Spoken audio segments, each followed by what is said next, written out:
کیا آپ نے کبھی سوچا ہے کہ گھنٹوں فون چلانے کے بعد جب آپ مصلی پر نماز کے لیے کھڑے ہوتے ہیں تو دل اچانک خالی کیوں ہوتا ہے، ویران اور بے سکون کیوں محسوس ہوتا ہے؟ آپ تلاوت کرتے ہیں مگر لفظ دل پر اثر نہیں کرتے، آپ سجدہ کرتے ہیں مگر وہ سکون غائب ہوتا ہے جو کبھی روح کو تڑپا دیا کرتا تھا۔ آخر ایسا کیوں ہوتا ہے؟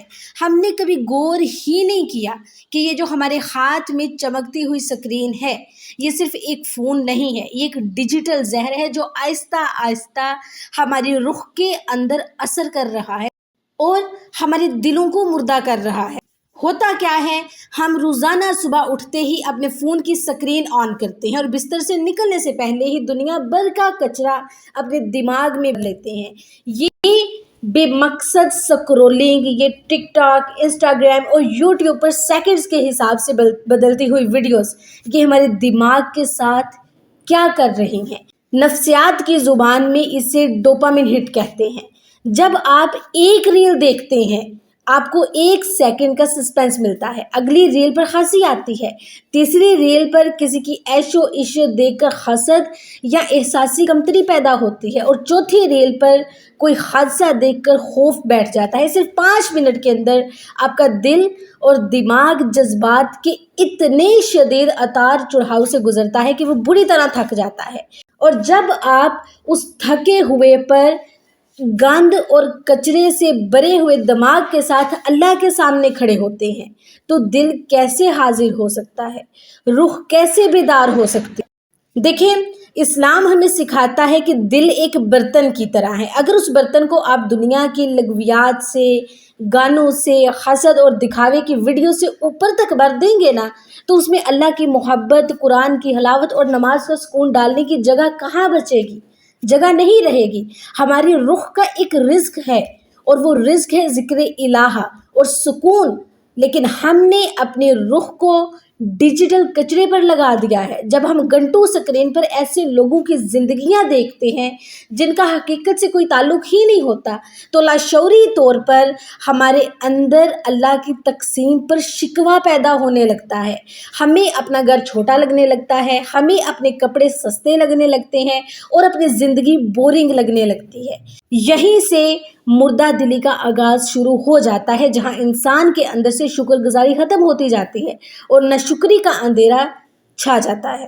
اور اس ڈیجیٹل زہر کا سب سے بڑا نقصان یہ ہے کہ اس نے ہم سے ہماری تنہائی چھین لی ہے۔ پہلے زمانے میں جب انسان اکیلا بیٹھتا تھا تو وہ اپنے نفس کا محاسبہ کرتا تھا، اپنے گناہوں پر شرمندہ ہوتا تھا، اللہ کو یاد کرتا تھا۔ آج ہمیں 1 منٹ کے لیے بھی اکیلے بیٹھنا نصیب نہیں ہوتا۔ جیسے ہی ہم کام کاج سے فری ہوتے ہیں، جیسے ہی ہم اکیلے ہوتے ہیں، ہمارا ہاتھ خود بخود جیب میں جاتا ہے، فون باہر آ جاتا ہے، ہم اپنے آپ سے بھاگ رہے ہیں، ہم اپنے رب سے بھاگ رہے ہیں۔ ہم نے اپنے دل کو ایک ایسا تماشا گاہ بنا دیا ہے جہاں 24 گھنٹے دنیا کا شور مچا رہتا ہے۔ قرآن میں اللہ فرماتا ہے، سنو، دلوں کا سکون تو صرف اللہ کے ذکر میں ہے، مگر ہم سکون کہاں ڈھونڈ رہے ہیں؟ اس 4 انچ کی سکرین کے اندر جو ہمیں سکون دے ہی نہیں سکتی، صرف بے چینی ہی دے سکتی ہے۔ تو پھر اس کا حل کیا ہے؟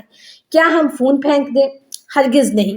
حل یہ نہیں ہے کہ آپ موبائل پکڑیں اسے پھینک دیں، حل یہ ہے کہ ڈیجیٹل ڈیٹاکس اور اپنے نفس پر قابو پانا۔ ہمیں اپنی زندگی میں ایک باقاعدہ کہہ لیں کہ باؤنڈری لائن کھینچنی ہوگی۔ سب سے پہلا قدم نماز سے کم از کم 15 منٹ پہلے فون کو خود سے دور کر دیں، اپنے دماغ کو اس دنیا کے شور سے باہر نکلنے کا وقت دیں تاکہ جب آپ مصلی پر جائیں تو آپ کا ذہن پرسکون ہو۔ دوسرا قدم ہے جی، صبح اٹھتے ہی پہلی اور رات کو سوتے وقت آخری چیز آپ کا فون نہیں ہونا چاہیے۔ اپنے دن کا آغاز اور اپنے دن کا اختتام اللہ کے نام سے کریں۔ تیسرا اور سب سے اہم قدم، سوشل میڈیا پر اپنے اکاؤنٹس کو صاف کریں۔ ہر اس پیج، اس اکاؤنٹ اور اس انفلوئنسر کو انفالو کر دیں جو آپ کے اندر دنیا کی ہوس، حسد یا گناہ کا احساس پیدا کرتا ہے۔ صرف ان چیزوں کو اپنے دماغ میں جگہ دیں جو آپ کو آپ کے رب کے قریب کریں۔ ٹھیک ہے. So my dear sister and brothers, یہ زندگی بہت شارٹ سی ہے، اور یہ وقت جو ہم آج سکرولنگ میں ضائع کر رہے ہیں یہ دوبارہ کبھی لوٹ کر نہیں آئے گا. کل قیامت کے دن ہم سے ایک ایک سیکنڈ کا حساب لیا جائے گا. اگر آج آپ 3 گھنٹے کی یا 2 گھنٹے کی موویز دیکھ رہے ہیں، آپ سارا دن سیریز دیکھنے میں گزار رہے ہیں، تو اس وقت کا بھی حساب دینا ہوگا.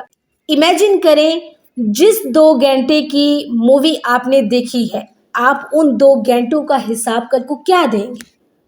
اس بارے میں سوچیں. اپنے دل کو اس ڈیجیٹل زہر سے بچائیں اس سے پہلے کہ یہ بالکل پتھر ہو جائے. اپنے مصلے کو دوبارہ آباد کریں، تنہائی میں اللہ تعالیٰ سے باتیں کرنے کی عادت ڈالیں، اور جب دل تڑپنے لگے تو سمجھ جائیں کہ روح کو اس کا اصل رزق ملنا شروع ہو گیا ہے. اس چمکتی ہوئی عارضی دنیا کے تماشے سے باہر نکلیں اور اس ابدی سکون کی طرف لوٹائیں جو صرف اور صرف بندگی میں ہے. میں دعا کرتی ہوں اللہ ہمارے دلوں کو زندہ کرے، ہمیں اس خاموش قاتل سے محفوظ رکھے، اور ہماری روحوں کو اپنے ذکر سے منور کر دے. آمین یا رب العالمین. اجازت چاہتی ہوں، انشاءاللہ نیکسٹ ویڈیو میں ملاقات ہوگی. اللہ حافظ.